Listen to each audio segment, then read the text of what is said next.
ilarawan ang iglesia.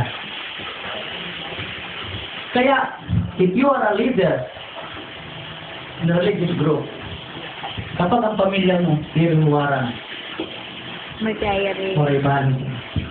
May root. Sabi ka, Timoteo, May langaw. kailangan maging huwarang ka. Okay, ganito ang mangyayari. Meron akong isang pastor na nakilala. In-invite ka rin sa Naval ng Youth Camp. Isa ako sa mga speaker doon.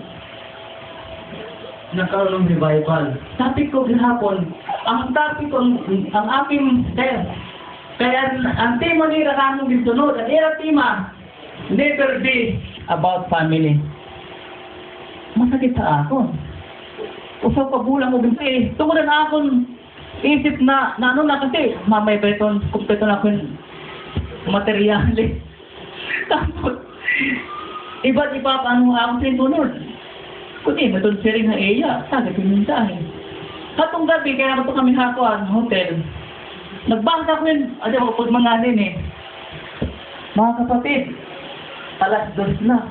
Wala pa ko pakakabiling message sa Bitrod, bahala ka buwan. Kaya wala po nga rin siguro makagyan nga mo mensahe, papadayon rin eh.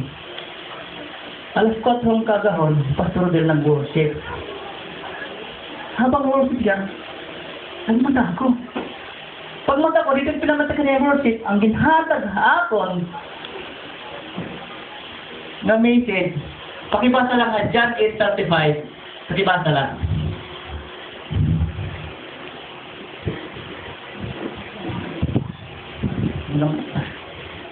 Sino nakakauna na pagkawan? John 8:35.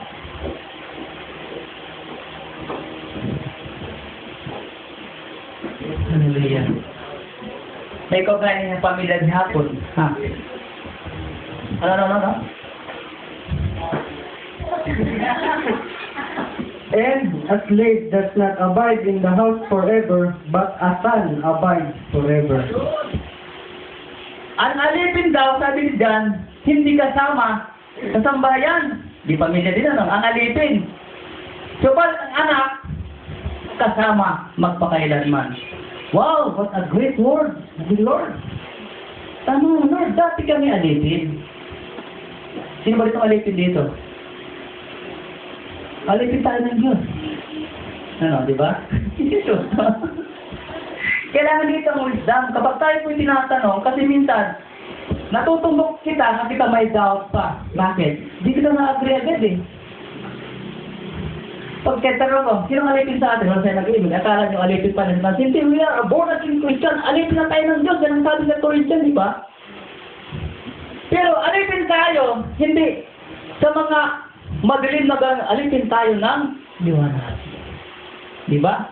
Noong mga panahon yun, nag-revival. Ikaw dito, hindi ko ba sa inyo noon, pero mas may naman dahil marami tayo eh.